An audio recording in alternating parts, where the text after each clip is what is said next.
Good morning students. आज की इस वीडियो में हम mathematics class 8 chapter 1 rational numbers की एक्सरसाइज 1.1 देखेंगे, जिसमें हमें ये देखना है कि हमारा जो फर्स्ट क्वेश्चन है वो ये बताता है कि मल्टीप्लिकेटिव आइडेंटिटी कौन सी है जो हमने यूज करी है इसमें मल्टीप्लिकेशन की जो कौन सी प्रॉपर्टी है।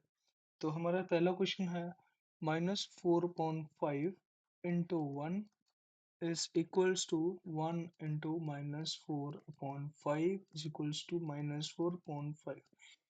तो इसमें बताया गया है कि 1 से हम मल्टीप्लाई कर रहे हैं और 1 से मल्टीप्लाई दूसरी साइड कर रहे हैं पोजीशन चेंज करके, बट इसका आंसर तो सेम ही आ रहा है। तो इसको हम बोलते हैं multiplicative identity. Multiplicative identity multiplicative identity जिस जो कि है 1 मल्टीप्लिकेशन की।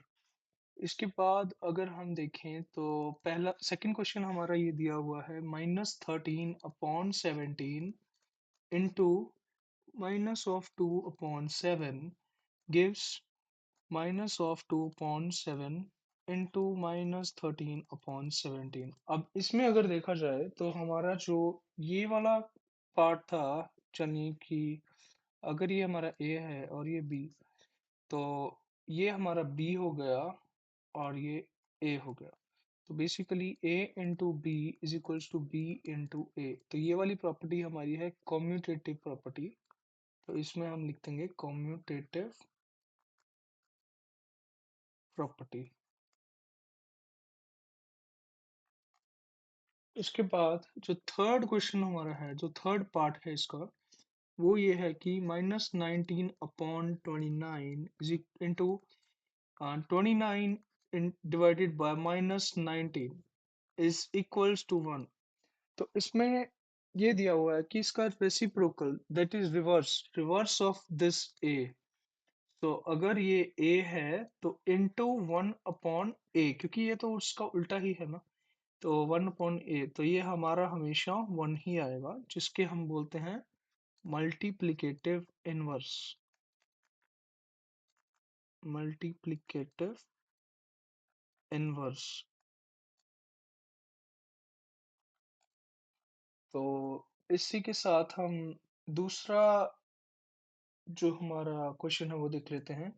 दूसरे क्वेश्चन में हमें ये दिया है कि कौन सी प्रॉपर्टी हमें ये करने को कंप्यूट करने को दिखा रही है। तो सेकंड क्वेश्चन का मैं सीधा क्वेश्चन लिख रहा हूँ यहाँ पे।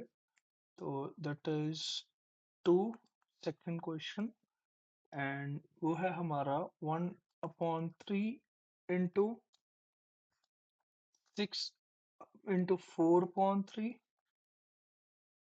As 1/3 into 6 into 4/3।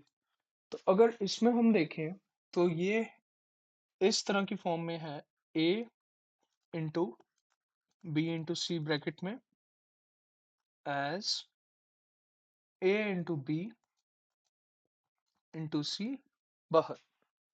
तो इसमें अगर देखें तो ये b इंटू सी ब्रैकेट में है पहले, और फिर a इंटू बी ब्रैकेट में है, बट इसका जो रिजल्ट आएगा वो हमेशा ही सेम आएगा। तो इससे हम बोलते हैं एसोसिएटिव प्रॉपर्टी। कौन सी प्रॉपर्टी बोलते हैं? Associative property. तो इसको हम बोलते हैं एसोसिएटिविटी। और इसी के साथ हमारा सेकंड क्वेश्चन भी सॉल्व्ड है।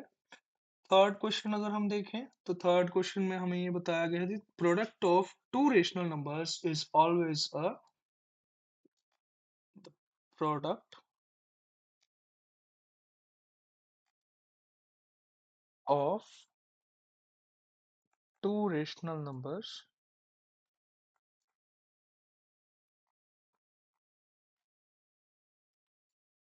Is always dash.